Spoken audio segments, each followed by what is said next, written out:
going on, Dunces family? It's another episode of the Dunces podcast here today with Johnny, Isandro, myself, Jason, and we're just gonna get right into it because there's a lot to talk about around the NBA.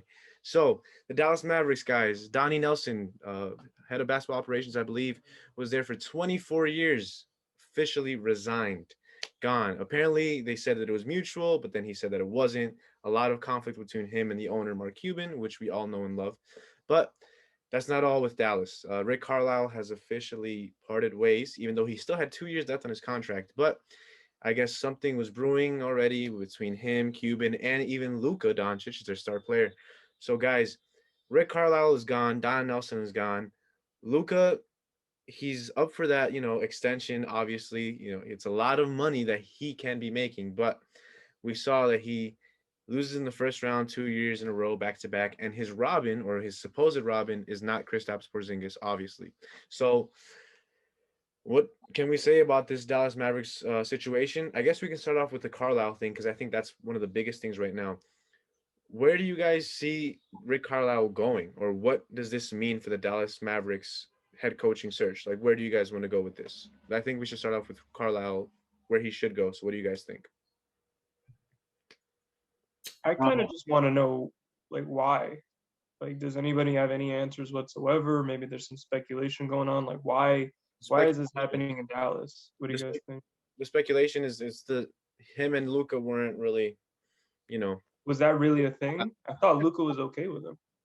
no, I Well, thought Kristaps was the one who didn't like him because he felt like he wasn't being used in the right way because Luka was getting all the attention. I think But the Athletic reported that there was like some tension brewing with Luca and Rick Carlisle. So, I mean, if you look at the landscape in the NBA right now, of all the teams that are available, if there is some tension between him and Luca, he could just dip right now, and he can get first dibs on any single team and really lead the organization right now. And not just any teams that are available, but teams of actual like all-star superstar talent. So I mean, they cleaned house. You have Don Nelson. We were just talking about how Don Nelson and Rick Carlisle had a great relationship. You get rid of him. You prioritize this gambler that's taking over the organization over Don Nelson. He wasn't who vibing. was that? I can't pronounce his name, but he's a hotshot exec that's really he's he, working he a lot. He's like Mark Cuban's boy, and then it's like, So that's probably where the friction's coming from, yeah, right? that's where the friction's coming from. Think about it. This guy, he's had influence on Rick Carlisle's lineups. yeah. That's how much power he's had. So you have that. You have that with Luca. The power that you had. You're gonna bring a new GM who you don't know is probably gonna control things that you have. It's like, all right, I'm gonna catch you guys later on a team that I can control. So I respect it about Rick Carlisle, and yeah, I respect it.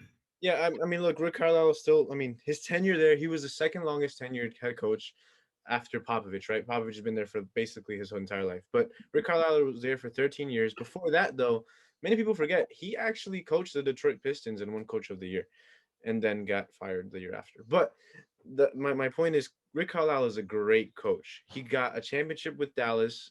Obviously with Dirk, he has his go-to guy. Well, I mean, LeBron James is the only reason why he has a championship. He owes everything to LeBron James. 8 points in a game. How are you forming Like a he big owes group and score everything to 8 points LeBron in a game? James. I hate on LeBron right now. LeBron, we still love you. But my point is, Rick Carlisle definitely has a lot of options, and his tenure with Dallas was great. And whatever the problem is, we obviously know that he's definitely going to get another job, especially with all these coaching vacancies going on around the league. So now, on the Dallas side of things, especially Luca, he's your superstar. It kind of feels a little bit like a LeBron James situation where it's like back when he was in Cleveland, he didn't really have a team around him. Now Luca is a lot younger than LeBron was, like how great Luca is now. So it's a pretty big difference, pretty significant difference. So Luka Doncic, Kristaps Porzingis, everyone else. I mean, what can the Dallas Mavericks really do to better Luka Doncic's stay there in Dallas? What do you think, Johnny? What do you think is the best direction that Dallas can go through? So I mean, obviously they're cleaning house. They're going in a new direction. They need to hire a GM, and hopefully the GM has a clear, focused plan to how to make Luca succeed. Um, there's gotta be some better bucket getters around him because obviously they surrounded Luka with shooters, but it was Luka Luka getting the buckets that he wanted live and die shooters all around him, right? So when they're hot, they're on, and then when they suck, they're just absolutely miserable to play against. Yeah. So they need to reconstruct the roster that way. I don't know what they're gonna do with THJ. Um, that's a tough because when he's hot, bro, like he's a great shooter, but he you Yeah. can I mean him and his agent can really overvalue himself. Like he's not worth more than I think he wants, you know? I get what I you think mean. they're gonna have to let him go because he's gonna want too much. He's gonna say, "Hey, I did all this. I did all this." And your other guy who's making more money didn't do anything, so I deserve more money. And then they're gonna. I feel like they shouldn't acquiesce. I feel like they shouldn't say, "Hey, you know what? Here's your money," because then he's gonna take the money. He's gonna play like a bum, and then it's gonna be, "Oh, look, now we can't sign another superstar." And also the KB thing is interesting because there's teams. I heard the Hornets, maybe They're Miami. yeah. If you have a coach that doesn't have a clear plan for KP and how he's going to utilize him in the offense, get rid of him before his trade value goes even like further down because Yeah. his morale is getting lower as his stats and efficiency is getting lower. So, I mean, you can blame. I know Dallas fan told me who blames Rick Carlisle for basically turning into a 7 foot Gallinari right out there. Yeah. Maybe you can teach him how to get his buckets in the post. Revert. I mean, maybe a health season. Probably this season he finally gets healthy. Finally gets a good run. We'll see. But if not, get rid of KP and hopefully free up some money to get some free agents.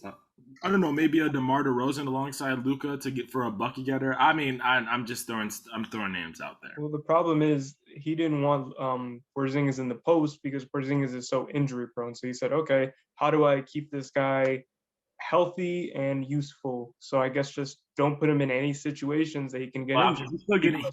he's still kind of getting injured regardless, so it doesn't really matter. What it is with So I mean, what are you gonna do? it's not really just on Carlisle too. Porzingis just looks scared. Like it's a lot. Now basketball is really a mental It's game. mentally because he's worried about himself. Like the way he's playing with the injuries being in his mind, it's all mental, right? Because he's been injured so many times throughout his career, especially with the lower leg injury at 7'3", it's obviously gonna get you your mindset just not right. So Because at New York, bro, this man was incredibly yeah, aggressive. he was good. I mean, it's not like the New York Knicks had any more help, but it was his team and he was great for that team. But now in Dallas, it's Luka's team. Like Luka is the best play. Luka is an MVP candidate right now at 21 years old. Yeah. Like imagine that. Imagine 22, whatever, same thing.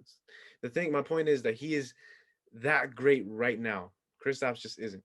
And look, that whole point about Tim Hardaway Jr., look, Dallas is a great destination, but for some reason, it's hard for players to go to Dallas. Why? No one really knows. So you kind of have to keep Tim Hardaway Jr. instead of losing him out for nothing. Because yeah, he is a volume shooter, but like Johnny mentioned, when he gets hot, he gets hot. And when he does get cold, he still does other things to help that Dallas offense. So I think THJ is very underrated for that team specifically. He might not do the same for any other team, like we saw when he was there in Atlanta and New York.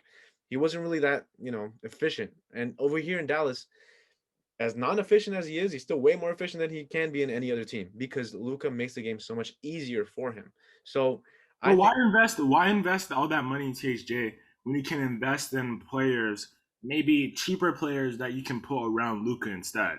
Cheaper players that that's true, but THJ is probably the best player to put The alongside thing is, that isn't he's not. Everybody knows what happens when a guy overachieves. He performs better. It's his payday, and he gets paid, and then and he not plays only like a not dog. only that, not only that, he has a track record of being overpaid and that is teams true. regretting it. So like you might as well just learn. Like just learn from his history But and let it go. also look at it too. He's a lot older now. He's been on the Dallas Mavericks for 2.5 seasons, and he has been the second best player for that team. It hasn't been Kristaps. Now there was a time where it was Kristaps, but Tim Hardaway Jr. is the second best player. Now I'm not saying that he should be the second best player for a championship team But he because shouldn't get second best player money though, which is what he's gonna want. he's not gonna want $30 million, but if He's not gonna.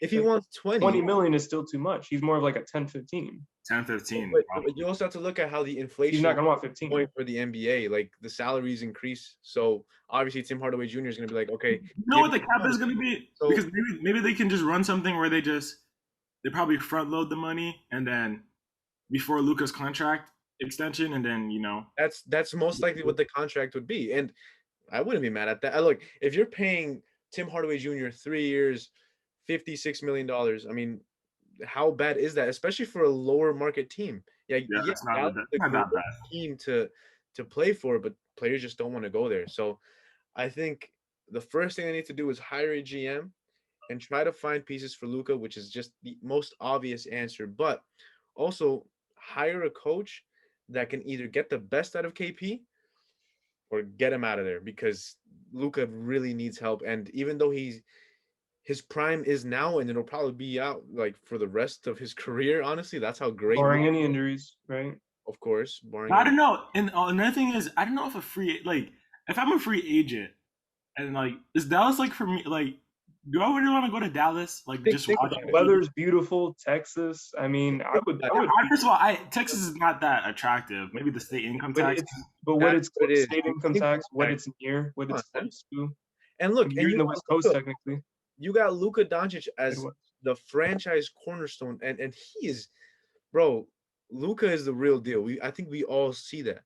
So who wouldn't want to play with Luka? Now, people would say, well, Dirk Nowitzki was really good. Why didn't people want to play with him? Dirk Nowitzki needed players around him that like gave him the ball. Luka Doncic gives the ball, right? Like Luka Doncic doesn't need to score. He has to because of the team he's on. But his main focus is to get the other players around him involved. So, yeah, it is true that he needs better players around him. But players like Tim Hardaway Jr., Dorian Finney-Smith, they have been important so far. Now, of course, teams evolve, teams change. If something does happen, whoever that new GM becomes, they need to make sure that they make the right decision now. Because if they don't, one day Luka could end up leaving that team. And I think anybody in this world. No, one day in what, like in 6 years in the Superman? No, they got 3 years to make it work. Because what is it? How long is the extension? Is it 3 years? Extension is another 4 years. You got to sign it before next season, right? Yeah, it's 4 years. And if it's 4 years, that's how long they got. And if they don't make it work, he's gonna leave after that. Luka's not turning down $200 million. 5, but yeah, I get what you mean. But yeah, the Mavericks definitely need to look over, and I'd say for Rick Carlisle, I'm not a Dallas Mavericks fan, but they were one of my favorite teams to watch because of Dirk. So, and now Rick Carlisle was definitely there. So shout out Rick Carlisle on the Dallas Mavericks. But now